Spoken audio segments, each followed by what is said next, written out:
sa dayon ng tapos ni Hesus sa iyang pamulong atong sige sa ingong alaot kamong tigpakaaron ingnon, iyang gipahinumdom na sad nato unsaon pagpangandam sa pag-atubang unya sa maghuhukom. Iyang gi-equate ang atong kahimtang sa usa ka sulugoon nga kinahanglan gyud mahimutang buutan o kaning mahigugmaon nga sulugoon ngadto sa agalon. Lingay mong tupad na sulugoon ka. Pangutan-a ba na sulugoon ka dihas inyo. Kinsa man sa inyong balay ang sulugoon, ikaw o ikay sigig panogo. Magsigigan ikag panogo na miligro ka igabot sa Ginoo. Kay ang gusto des Ginoo nga nigabot gid niya kita sulugoon. Nya kinsa man kuno ning buotang sulugoon, kanang mag-atiman sa iyang isig ka sulugoon. Kana kunong kamaong mubahin-bahin sa grasya ngadto sa iyang isig ka sulugoon. Dili niya tungod lang kay siya maoy mura kunuhay labaw-labaw, iya dayong tigumon ang tanang grasya, pagkaon, pananglitan, imnonon, unyab iyang pahimuslan tungod kay wa dihang iyang agalon. Mao gyud kununay silutan nga sulugoon. Sa atong mga leaders karon sa katilingban, labi na sa atong gobyerno dinhi sa Pilipinas, porte na gyung grabiha sa pagpahimo sa atong mga leaders. Sigihan lang yapon nila og himo og mga butang nga muratag lipat-lipaton ba, muratag kitang mga katawhan nga angay unta nilang atimanon kanang tagaan og mga bahin, saktong bahin sa Gracias Pilipinas. Ila na lang giilad-ilad anang ilang mga balaod-balaod, kanang ilang mga hiring-hiring. Ambot mo resulta bagyod kahana. Pila ka anang ilang hiring-hiring, daghan gyud gahiring karon ang Congress, ang Comelec, sigig kuan-kuan kanang investigate, ang Senado, ang opisina sa presidente, ang mga mayor, investigate. Ambot o kinsa kay tinuod ana nilang nag-investigate. Parabita atong pagdayong eleksyon sa Senado, investigate dayon si Senador Amy Marcos tungod atong illegal nga padala sa ngadto sa tawagan ng presuhana ditong The Hague ni former President Duterte. Naasya dito gipanghinganlan si Torres, si Remulla, duha ka Remulla, kinsa patong iyang gipang patawag dito nga iya paganing kunong giingong pailan og kaso. Karong nidaog na pagka-senador, wa naman, hilo man. Wa na, nahilom na. Ambot sa kaning kang Senador Marcolita, kaning iyang flood control. Musangko bagyog ka ni sa desisyon. Doon na bagyog kahay manubag ani nga ila naman ginang gipang-angkon, hastang presidente ni angkon naman gyud. Nga daghan yung ghost projects nga ni cost og billions. Wagi siguro trillion pa na, walang madiskribihing uban. Ambot mo sangko bagyog kana nga doon na manubag ana aron mubayad, makabayad pabasad kaha. Kining klasihas mga leaders nga nalimot nga sila di ay mga sulugoon. Mauni ang matud pa ni Kristo inig abot na sa agalon tagud-taguron. Si San Agustin niagi pod siya anang pagkamapahimuslanon. Iyang gipahimuslan matud pa niya hapit tanang sala sa kalibutan labi na gining sinful sexual relationship. Kay murag naliwat nga si siyang papa kay adulterer man gitong iyang papa kana bang pahimos gyapon. Kamo wa mo nagpahimos. Wa mo? Niagi si Agustin anang puyo-puyo ana pero sa dihang nakakita siya sa Ginoo, matod pa niya, my heart has been restless until it rests on you. Mao itong nakabisyo siya, mao itong nakahimo siya atong mga maong sala, kay nagpangita siya unsay katagbawan nga tinud-anay. Pero diha ragid siya natagbaw sa dihang nisunod na siya sa Ginoo. Ug unsa may iyang pagsunod sa Ginoo, biyaan ang tanang sala. Kanang pagka lustful, kanang honor, sige yung pangitaan ng honor nga sikat yung kayo kanang power, pleasures, comfort. Daghan kaya itong mga naa sa gobyerno na may uban dihang gipang investigate. So daghanag mga luxury cars, luxury houses, luxury bags, mga bag na milyon-milyon na nga na. Gihatag pala na din makumpleto pa ning ato din hilipan. Among gi-analyze pag abot na sa hilipans ba karon iabot naman amo nang gisukod-sukod nang isugda nagbuslot kay itaod na karon basig mataod na ng upat or unsa ka hangtod ba ka ugma basta mning kamo tay ka Domingo mo andar siya. Among planos una usa dinhi usa sa didto speakers. Amo yung gi-analyze, murag di gyud paigo ang kuan day dinhi usa lang. So among iduha dinhi ani dapita niya obserbahan lang kung angayan pangbutangan didto sa Loyo. Kay angayan pangimbutangan kuangan patag duha. So upat pa man atong napalit kay og anhay ibutang nga kamong niya sa tubangan di na mo maabot sa hangin. Mo nang gidol-dol na mo diri aron apil mo dinhi sa hangin. Nya din amo sad kaabot nga tos Loyo. Gibutangan sa didto. Katong pinakaluyo ato lang wait and see lang ta didto. Angayan pa batong butangan. Og angayang butangan additional to. Napay ganahan mo donate diha. In kaso lang duha na lang ko ang 143,000. Duha na lang. Nya ato ning himo tungod kay mualagad tas katawhan ato bang ibahin-bahin ako diri di ako'y hangin nya kamo diha way hangin di ato gisang gastuan aron naa sad mo dihay inyong ventilation kay matud palagi ni Kristo iapod-apod gyud ang grasya magunsa ang pare diri nindot kaayo og ventilation na agyoy electric fan sigahan pas mata ang sakristan basta dili gyud iayo ang electric fan nya kamo diha hulog yun sige yung ana nya kamo pagi kolektahan kamo pagi paduniton nya sige pamaypay loy kay mo amo na ning kamo ta nga bahin-bahin gyud nya ngato sa mga malumog kasing-kasing nga tubig-tubigan donate sad mga kuan man usa ka grupo og tulo ka pamilya ang niangkon aning maong ganing upat ka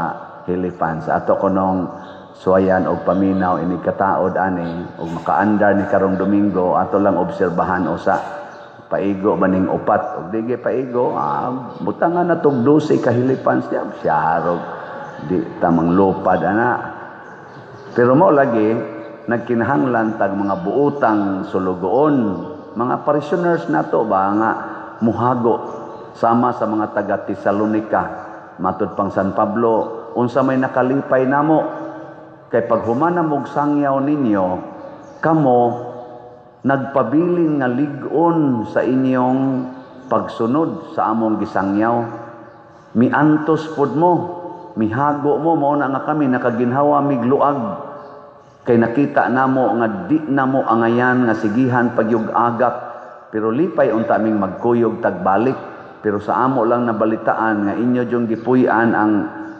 pagtuo nga among gisangyaw lipay nami ako nalipay pud ko isip pare sige kog sangyaw dinhi pila pa lang ka simana kong nagsangyaw daghan na kaayo ang nagpakita nga lig-on day ang inyong pagtuo dinhi kanilang hilipan sa inyo human atong TV nanay nang donate pila na lay kuwang sa atong TV Sa 45 inches para aning ato mga haligi, duha na lang ka TV ang kuwang. Awa mo malipay. Nya dito sa gawas 75 inches to, usa na lang ang kuwang. Basin pa di ay hangtod karong Domingo na mo ingon, Padre, mo ning i-donate ang among 75 or 100 inches nga TV. Di ibutang din nato sa gawas dayon. Duha na. Amot maabot ba gyud katong usa. Padre, di amisikan handling TV nga 45 or 55 inches. Ato lang ning ibutang des haligi. So butang din na nato. Tingbon lang ito butang di lang ito anam-anamon kay ug atong anam-anamon god murag kapoy kay ang technician siging kat-kat nya mahuma na mosaka na sagbalik may nang kausalang trabaho kay aron dito total di ana magitay makita pero tuana ta dito duha na lay kuwang din isulod. Ang sunod ani kamera na sad kana bang kamera para sa atong live stream ba aron inig barog na ko dire makita ninyo akong naong dihas TV. Andota magpakabana lagi gid ta sa atong isig katao. Dili ba kay namural ang tagwa ba? Ang atong silingan diha gisanapan nas baha. Nya ikaw diha tungod lang kay nataas imong balay nya ikarabay nakaingon nga nibaha na nilunop na ng imong silingan. Sige lang jud kag lingkod-lingkod tan-aw ng imong TV. Ana ra jud ka. Wa jud ka kahuna-huna nga uy ang akong silingan di ay wa nam din ni kalutsan ang tubig nila. Kay wa man ako buslutin ni akong koral na konkrito. Ako din ning gialihan di ay ang kuan kanini ang tubig. Ana ba? Ngilinga imong tupad. Inabudunit kag TV. Ina ba? Og nagan kay TV nya di nimo idunit na ikagi TV-hon. Ikagi mo salida ana ba? Bantay ka diha. Daw kay kastanan. Na. Kuan na gyud. Atiman na gyud ang imong silingan. Mo na dinhi sa atong tubag sa Salmo miingon ta o Ginoo pun-a kami sa imong gugma ug mag-awit kami sa kalipay. Ang gugmas Ginoo mga igsoon basta ato na nang puy-an sama sa nasinati ni San Agustin ang ato yung mahitabo mahimo kitang manggihatagon mangging huna-hunaon ug mapasayloon sa atong isig katao. Nya kun buhat na nato mulambo na ang hustisya, ang kaangayan ug ang pakigdait sa usag-usa makaawit kita sa kalipay. Pero wa gani ang gugmas Ginoo sa atong kasing-kasing magsigir gitag kinusmuray sa atong naong kinihaay. Mo na rin hitabo sa atong panggobyerno way mga gugmang Dios nun gugma ra gyud nga sa ilang kaugalingon ang kasagaran. Unang nalipay ko sa atong gobernador si Gob Pam Bariccuatro.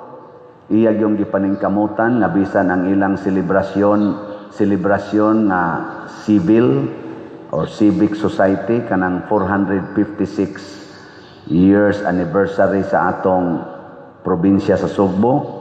Ang ilang culminating activity karong August 31 karong Domingo iyang pasiugdahan kanang gitawag og kuan man tingana sana pasundayag sa pagtuo nga giawhag niya ang tanang mayor sa probinsya nga moapil sa prosesyon sa tanang mga santos sa parokya nga nasakupan sa LGU.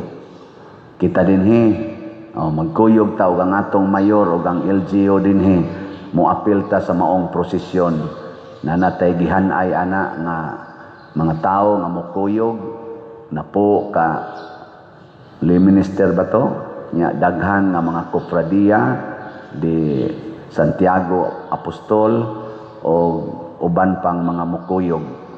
Unya magprosesyon gikan sa Kapitolyo murag alas 2 man dito mo gikan nya ngadto padong sa ato to padong Plaza Independencia.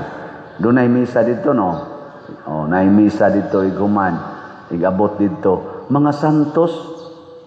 Wa may lain nga mag-honor og mga santos ang Katoliko ramang simbahan. Nganuman, tungod kay ang Katoliko sang simbahan ang makapruiba nga 500 years na ta nga nagsigig buhat aning maong debosyon. Why laing tinuhuan dinhi sa Pilipinas nga makaklaim nga 500 years naming ni-exist og nag-practice aron pag-uplift sa moral and spiritual lives of the citizens. So murag giila ba ni Gob Pam, giila niya nga ang probinsya sa Sugbo milambo tungod sa dakong tabang sa mga santos nga givenerate sa Catholic Church. In short, sa kadako nga natampo sa Catholic Church nga milambo ang Sugbo. Mao na nga isip leader, kamao jud ang mutan-aw ana. Kita sa dinhi sa simbahan, tabang sa tas LGU. Ang LGU sad tabang sad nato. Mo nang moingon ko unity sa ato dinhing trust katong transparency, religiosity, unity, nya service. Ato gina siyang tumanon. Bisan paglaing tinuhuan, kay kanang mga tagalaing tinuhuan, basta ila lang yung gipuy-an ang ilang doktrina, makatabang man gina pagpalambo sa atong moral and spiritual lives. Kana bang relationship sa Ginoo importante kay na. Bisag unsa pay na magitay kalahian, Katoliko, lahi man tas born again og doktrina, ang Katoliko, Iglesia ni Cristo, Sabadista, UCCP, Baptist, lahi man gitag doktrina, pero doon natay gitawag og common ground. Unsa man, nga miilata, nga naatay, espirituhanong kinabuhi, nga angayng atimanon, dili ra kining atong lawas, naasad tay espiritu. Nilingay mong tupad, ning na giatiman nimo imong kalag, na ba, nagiatiman mo. Masigsige lang kag inom og maintenance para sa imong lawas. Dako kay kag gastos maintenance sa imong lawas. Ang maintenance sa imong kalag, kanang pagrosaryo kada adlaw, kanang pagkalawat kada adlaw kun mahimo, kanang pagkumpisal, kanang pagpakig-uli sa imong kaaway, kanang pagpasaylo. Mao ba nay maintenance sa atong kalag? Siging pamalit anang maintenance, dadaan ang naang box nga murag puy-an nas kaka, kanang nabay mga, di ba kanang kaka, kaming kaka naman ay mga compartment na lain-laing classes kaka, imo lain-laing sa colors tambal, pangbuntag, pangudto, ana. Ang kalag at iman na sa doy, saman ka, sige raman ka na imong lawas. Mo na, mo appreciate yun ko sa lain-laing relihiyon na nagpalambo sad sa kalag. Nya kung magkabangi ang atong doktrina, di na lang na nato kayo tagaag dakong pagtagad. Atong ilhon lang na nato inighukom sa Ginoo. Nigkita nato dito, kita ko pastors born again. Brad, niyali ka Brad. O asa man ka? Padong ko anang hukmanan Brad. Ikaw Padersiano, asa man ka padong? Padong sa ko anak Brad. Parihara man tag padulngan, hukman man ta, ug ang muhukom nato mao ang Ginoo. Matod pa sa Revelation chapter wa ko kay bao. Bogo man ko anang Bible, angko lang yo ko anap sa ilo. Akong Revelation chapter 20, inigbarog ko no nato didto ni atong hukmanan ang tanang tao inila og dili inila muatubang gyud ni anang puti nga lingkuranan, nga lingkuran sa maghuhukom sa tanang katawhan, ug ang matag usa mudawat og husay. Dili kitay maghusay, dili kitay mag-away, dili kitay magdebate dinhi kung kinsay sakto, kinsay dili. Una, congratulations Gob Pam sa imong pagpalambo, dili lang sa physical, pinaagi ng imong mga medical missions nga porti sa gyud kanindot karon, mga medical missions for the body na asa kay spiritual propagation. Nya ato nang iampo nga magmalampuson unta ang maong activity karong Domingo. Maayo untang panahon, maayo ang sitwasyon, ug mosangko unta sa panaghiusa sa katawhan dili sa pagkabahin-bahin. Pero mutuo man ta, kung magsunod tas kinabuhi sa mga santos ug sa Ginoo, magkahiusa gid ta. Musunod gani taning kwarta, magkagubot gid ta.